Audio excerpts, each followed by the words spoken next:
We hold these truths to be self-evident, that all men are created equal, that they are endowed by their Creator with certain unalienable rights, that among these are life, liberty, and the pursuit of happiness. These words from the Declaration of Independence are familiar to many of us, and yet it took 143 years for women to get the right to vote, and 189 years for Black people to get the right to vote. And still today, life, liberty, and the pursuit of happiness are still only words for many people. Here in Boston, life expectancy varies by 30 years, depending on where you live.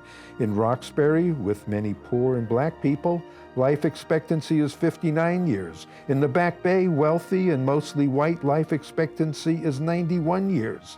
It's tough to have liberty when you are in prison. The United States incarcerates 716 people for every 100,000 people. Our rate of incarceration is more than 5 times higher than most countries in the world. Millions of people in our country don't have health care, a decent job, good education, a home they can afford, and that makes it pretty hard to pursue happiness. So on this show, you are going to meet people who are making it possible to have life, liberty, and the pursuit of happiness. People today who are making the words of the Declaration of Independence come true. Thank you. Hi, good afternoon, evening, or morning. I'm Michael Jacoby Brown, and I'm your host for We Hold These Truths. And today we're very honored to have with us Artem Vaskanyan, who's been a person who was in prison for many years, came here when he was very young, and has been an author. So Artem, thank you. Tell us a little bit about where you're from, where you were born, and where you grew up, so people can understand a little bit more about your story. Right, so thank you for having me. Pleasure being here, Mike. Nice to see you as well. Originally I'm from Soviet Union. I'm ethnically Armenian, but I was born in one of the republics in the Soviet Union, which is Azerbaijan. So I was born in 1979, and I had quite an experience living there, particularly for Armenians who were living in a Muslim country. Because when the war happened in 1987, between Armenia and Azerbaijan over Nagorno-Karabakh, I became a victim. My family and all Armenians became the victims living in Azerbaijan. They were persecuted, and the genocides happened by the Azerbaijani people and their government against the Armenians. So all Armenians were forced to flee the country. So my family, we ended up going to the Russian parts of the Soviet Union. In 1987, 88, we ended up living in one of the small towns in Russia, not too far from Georgia, wow. Where a lot of the Armenians were living, going back to Armenia, Europe, some coming to United States. So we ended up in Russia, yes. And then you came here to the United States. How did that happen? Right, so we came as Armenian refugees. We had a refugee status. At first, we applied for refugee status in Europe and Germany, and and also at that time to United States. And United States were the first; they were faster to accept us. So while living in Moscow without the permanent residence, because it's a process to get those documents as well. So we were accepted to come to United States in 1993 at age 13. With my family, we all came to United States. And what was that like, coming here at 13? You didn't speak the language, I assume. Right, it was quite an experience. So I only knew like 2 words, excuse me, right? So, and I used it quite often. Besides that, it was a culture shock. And like I lived in other countries, right? Like Russia, for instance, however, I spoke the language because the Russian is the governed language in the Soviet Union and in other 15 republics, former 15 republics as well. But the United States is different, right? Different language, different culture, traditions. Didn't like it, could not stand living in this country, wanted to go back home, which I didn't even have anymore, right? So, and I realized that as well at young age. So I was kind of stuck in limbo and didn't know what I wanted. Wanted to leave, didn't know where to go, felt homeless ever since I came to this And country. where did you come to? I can't remember. So we came from Moscow, from the airport, Sherezmetyevo airport to New York, Kennedy's airport. Yeah. And from there we drove to Boston and then Springfield, and we stayed in Springfield. You yeah. stayed in Springfield. And what was Springfield, that like? You were Massachusetts. 13 and a teenager there. What Right. happened then? Well, started to go to school, right? So I couldn't go to school I had my family, we still trying to get acclimated. So it took me some months to start going to school, but I ended up going to high school at age 14 or something. And right, so again, right, didn't know how to behave, different culture, right? Always felt that I've been attacked, under pressure all the time. Try to express myself, can't express myself, right? Don't speak the language. Everyone's looking at you weird, thinking you're stupid. And you're like, I'm not stupid, I just don't speak your language. I don't understand you. It doesn't make me an idiot, right? I just don't speak your language. Just give me some time. I just came here, Yeah. So what happened after that? I know you had Right. different conflicts, and you Right. told me. So what was that like? Tell us what was going on with you then. Right. So, I lived in my father passed away 2 months before I was born. So, 6 years later, my mom married this imbecile, right? And this guy was just physically, just psychologically, just tormenting me, since I was a young man, and that kind of continued to go on up to my teenage years until I kind of grew up and, started to defend myself. But what he did by doing that for many years is that he put a lot of hatred into my heart. He just changed my mind to the point where I just did not care about how I'm going to live my life. He took that kind of away. He just reprogrammed me with his physical and psychological abuse, in such a way where I just turned away from the family and just went into the committing crimes, with my friends as well. And I was always desperate for money, right? Because everything is expensive. It's not easy to get a job. You don't speak the language. You're different, right? So trying to find a place to belong, can't. No one is accepting you. So, and I felt more comfortable with my friends who also had very similar experience in their life as well, who were outcasts in the society, who were unwelcomed, right? Whose family traumatized them as well. So just had friends, who were just like me. Right. You said he put a lot of hatred in your heart. Right. How did that?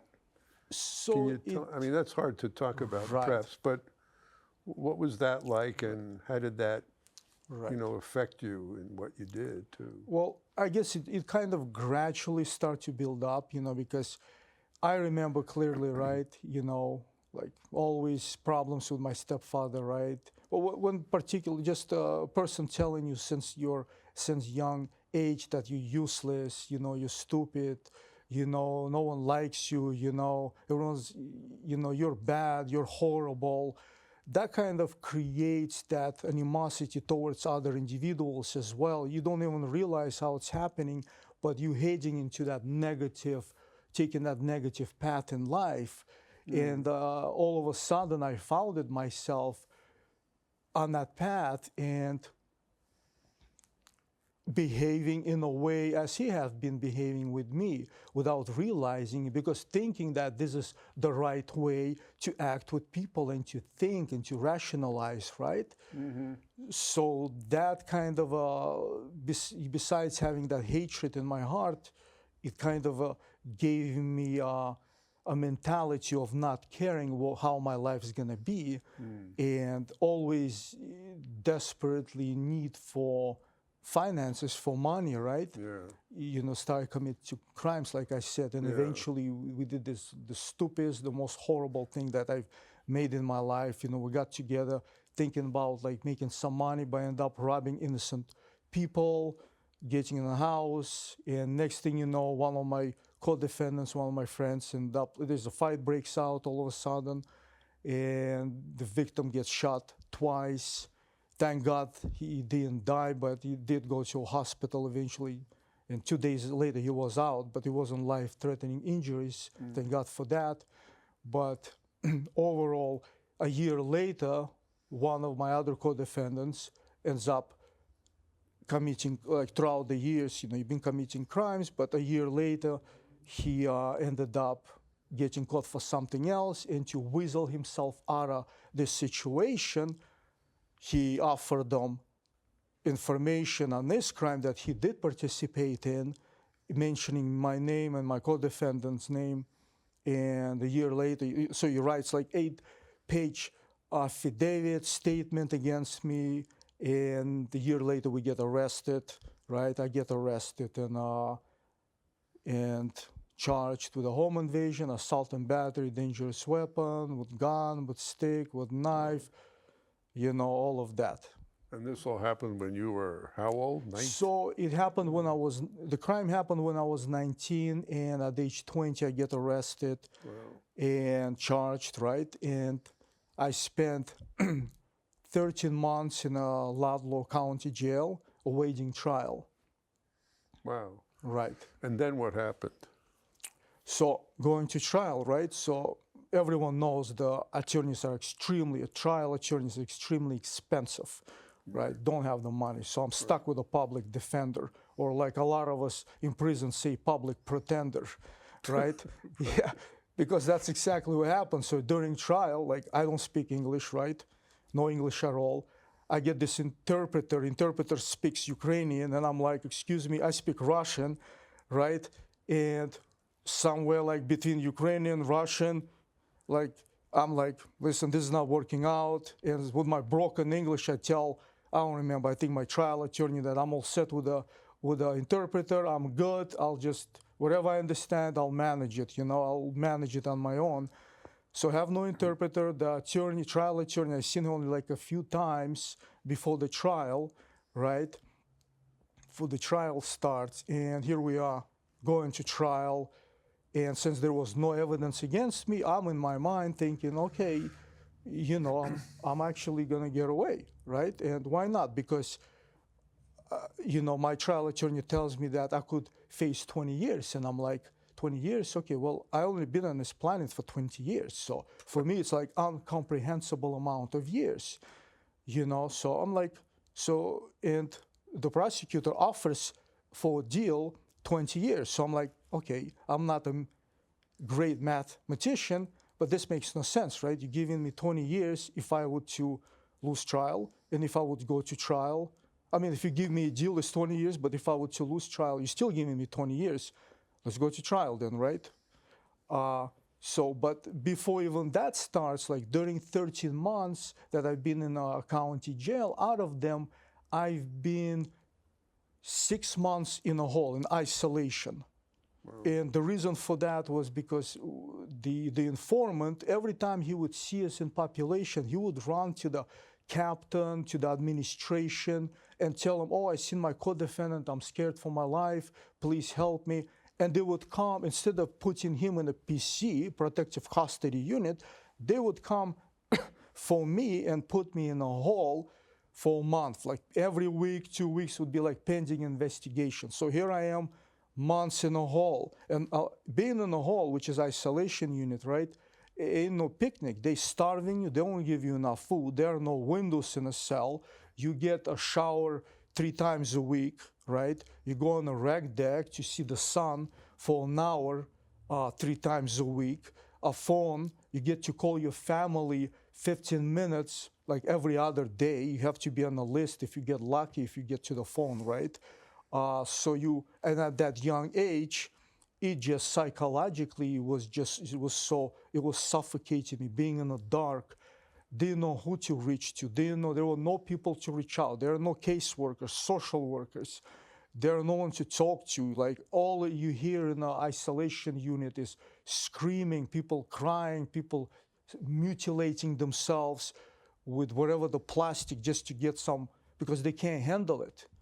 So that's what transpires within the county jails and prisons itself, while people in isolation and prisoners, the correctional officers, a lot of them are so sadistic that they deliberately take the food out of the tray so they would give people less food, so that they would psychologically they're trying to break people, and just why is just who knows, just so if someone is sadistic, someone is evil, right? Sometimes you can't even explain evil. It exists because it's just there, right? But me being already as angry as I was, it was just killing me on inside. I remember, and me not caring at all, because in my mind all I could envision is 20 years living like this. There is no way I could survive another year. So for me to win a trial was essential. I had to do it or I'm gonna die. So it was a life or death for me. So you went to trial, and Right. And I know you've been in prison. So how did what happened then? Right, so here I am going to trial, right? A trial attorney doesn't object once during the trial. The prosecutor does whatever she wants to do, right? Making this absurd argument. There's no evidence against me. The only evidence is the informant who testified. There is nothing against me at all. The judge allows all this nonsense to go on for 5 days. The jury looks at me and I'm looking at the jury and I don't know how to behave, right? Do I look at them? Do I not look at them? Do I talk to my attorney? Do I talk to maybe perhaps sit down with the prosecutor and say, listen, come on, 20 years, what are you doing, But if I would talk to the prosecutor, right, have any kind of a conversation, then I would give a perception that I'm guilty, that I did participate in a crime. So do I keep my mouth shut? Well, I guess I better keep my mouth shut. Well, if I keep my mouth shut, then what? Now I look like an evil person, like a sociopath or something, because this guy is not talking, he doesn't look over there, he doesn't look here, so you don't know how to behave. Right. So trial continues, trial ends, guilty on all except for one charge. Anyway, a week, 2 weeks later, come back to court for sentencing. The judge gives me 30 to 35 years in prison. So, and I'm looking at my attorney and I'm like, what the hell happened, right? I thought you said I can't get more than 20 years. And she's like, this and that. I'm like, have no idea what you're telling me. I don't understand your explanation. This is like an inside is killing me. Right, they shackled me, right, and sent me upstate to do my 30 to 35 So years you've in been prison. in prison for how many years? So I've served 24 years Wow. and 4 days in the state prisons in Massachusetts. Wow. And I served 8 months and a week in the ICE detention facilities throughout the country. Yeah, so what happened? So you were released from MCI Norfolk and picked up by ICE. What happened then? Can you tell us about that? Right, so I've never been released from state prison. Okay. What happened was, so as I'm serving this 30 to 35 years, my attorney files a motion into court, right, after like 22, 23 years. Well, because there is a case came out regarding the emerging adults that anyone who's under 21 shouldn't, for murder case, for homicide case. I don't have a homicide case. I have a breaking entering that was blown up into a home invasion charge. Yeah. And so I don't even have a homicide case. And those who have should see parole after 15 years if they're serving a life sentence without possibility of parole, to see parole first degree. Now, they seeing parole because of this case of the emerging adults. Yeah. They are seeing parole after 15 years. So my attorney appellate attorney makes an argument stating that, listen, this guy is serving non-homicide case, 30 to 35. He's essentially serving 2 life sentences with a 5 years from and after, pretty much, for non-homicide. Makes no sense. So we go to court, we become successful, we win the case, right? My sentence is dropped to 25 to 30 years. So at that time, I have over 5 years of good time earned from my hard work, working every day for 50 cents a day, for 50 cents, a dollar a day, cleaning this and that, doing whatever I can, doing programs. So I end up with over 5 years of good time, plus the sentence, the time that I have already served. Right. Eventually, I have like a couple of months left to see parole. And November 12th, I'm being paroled, right? And I had like six more months left to wrap my sentence completely. And then you were under ICE custody. Tell us about Right. that. What happened? Right, so I'm supposed to be released to my family, to go home to with my family. Instead, the prison administration, they called ICE agents to pick me up instead. And what was that like, being in ICE custody? It was a horror show. It was one of the most horrible things I've seen and experienced in my life. And don't forget, I've served 24 years. I've served almost 10 years in the maximum security prisons. I served in Shirley Max, in Walpole, in a lockdown where I was... And what did ICE do with you when you were there? When they detained me, they brought me from Birmingham to Rhode Island in a federal facility. And they were trying to deport me. So they offered me a country to be deported to. And I was like, well, excuse me. And I'm explaining to them, listen, Soviet Union doesn't exist anymore. Don't you know the history? And they're like, okay, but we're going to try to deport you to Russia. You did live in Russia. And I was like, I never had any kind of residence in Russia. But anyway, what do you want me to do? Is like, fill out this document, sign it. Okay, I'm like, here, signed it, deport me to Russia. I don't care. I just want to be free after so many years, right? And waited like a few days, and so I'm in Rhode Island already in a federal facility. So one of the ICE agents comes in, is like, listen, Russia doesn't want you, they don't care about you, they're not accepting you. I'm like, I told you that, wasting my time. Release me, you're not gonna deport me. He's like, no, what about Azerbaijan? I said, I was born in Soviet Union, one of the republics in the Soviet Union, Azerbaijan. It's a different government. Besides, I'm Armenian, and if I were to go back to Azerbaijan, they would persecute me, they would kill me. Right? Because there's war still going on between Armenia and Azerbaijan. That was like 10 months. I know you've written about this. You've published several books. I wonder if you could tell us a little bit about that, because that's also, I mean, the horrible stuff, but also there's a lot of, I mean, you've been amazing. You've published this memoir, you've published books of poetry. Can you tell us a little bit about that? Because you don't have lots of time, but that's important too. Absolutely, right. So definitely. So this is my first book, Ruminating Years, came out in 2021. Yeah, I've read it. It's great. So it's a poetry book. So briefly, just to talk about this book, and well, I think the most important thing would to say how I managed to publish it, because the prison administration, MCI Norfolk, did everything they could from blocking me to publish this book. They would like freeze my bank account, so for me to use the finances to get the book published. So they did that. But besides that, I overcame the obstacle. I published my first poetry book, followed by a fictional novel, Zek. I've read it. It's really great. Zek is a Russian word, means the convict. So it's a fictional novel. So it came out in 2022. Wow, amazing. And followed then this you've... by... Go ahead. Red and Yellow Leaves is my other poetry book. And wonderful poems. I read them when I go visit Almost Done in the visiting room. My dear friend, Almost Done. And then and you've written a memoir as well with your W number. People who, everyone at MCI Norfolk and the state of Mass has a W number.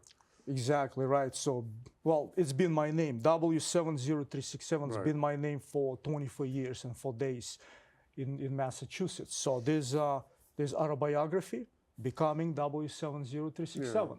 And what would you say to people who, you know, may not know about the prisons in Massachusetts and certainly perhaps don't know you? What would you say to them for them to do, people that might be concerned listening to your story about the injustices that happened to you and to so many people? Right. What would you say to them?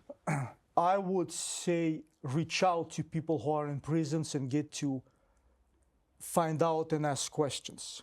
How would you reach out? I mean, what does that mean? You could definitely reach out people who already have have experience in prison. You know, they're walking, they're amongst you all over the place. The people who are out, as well as the been people out, like you, right? like exactly. you're living in Springfield now. Right. There are people attending events all the time. They are walking amongst you all the time. You just don't realize. But if you really want to meet someone, you'll meet that person. Doesn't take much, right? Bob Mara, who was here recently, said it would be good to visit someone in prison, in person, which I've done. I visited Amos Don, who you know, in MCI Norfolk for the last couple of years. Absolutely. Any kind of support would definitely save a life. By support, you mean what specifically? Just being there, because the prison administration do everything they possibly can to sever their relationship with the outside world. They destroy the mail. You can't send, you can't even send a letter to prisoners without that letter being photocopied, because no one gets original letter, right? If it's being photocopied, there's up to 2-3 pages in a letter allowed. There's a phone conversations being kind of blocked, reduced. You know, the visits trash. The prisons ruin the visits, and the only thing a prisoner have in prison is the communication with their family. And when you're ruining that relationship with your children, with your mom, with your dad, right, for many years, and eventually when you do get out, you get out without any family, because the relationship has been destroyed. And it's very hard to visit. I mean, I applied to visit Amos Don and MCI Norfolk, and they lost my application twice. They say you can only apply in March and July. Mike, no one loses your application. Yeah, they lost it three times. And I have my state senator, I'm fairly well politically connected, my state rep called them constantly. Took me almost a year just to get permission to visit. They made it so hard, and even for myself with a college education and political connections, it was very hard. Well, it seems that the prisons are their own, they have their own government entity. They're completely different from the state government. So, I mean, but however, it's run by a commissioner, and the governor is above the commissioner. So, So what would you advise people who may be hearing your story? What would you tell them, if there's one thing they could do, what would that be? Well, first you have to understand prisoners. And this is why I wrote books. I wrote in a form of poetry, fictional novel. So they can read your books. I wrote my autobiography. If you truly want to know what is going on within prisons, next door, by the way, prisons all over the place. Buy the book. See what's happening within the book. Becoming W70. You can find me. You can reach out. Artem's been a guest in my house, taught me a lot about cooking. Absolutely. I really appreciate that. I now wash the chicken many more times than I do, thanks to watching you cook. And I'm really glad you were able to come. I really appreciate your coming, pleasure, Artem. my friend. It's really an honor to know you. And I hope people will get in touch with you. I hope people will read your books. I've read them. I love the poems. Artem Vaskanyan, Vaskanyan. Again, I'm Michael Jacoby Brown, your host for Behold These Truths. Thank you for watching, Artem. Peace. Peace. Thank you. ACMi productions are only made possible with your support. Visit patreon.com/ACMi to learn how you can help.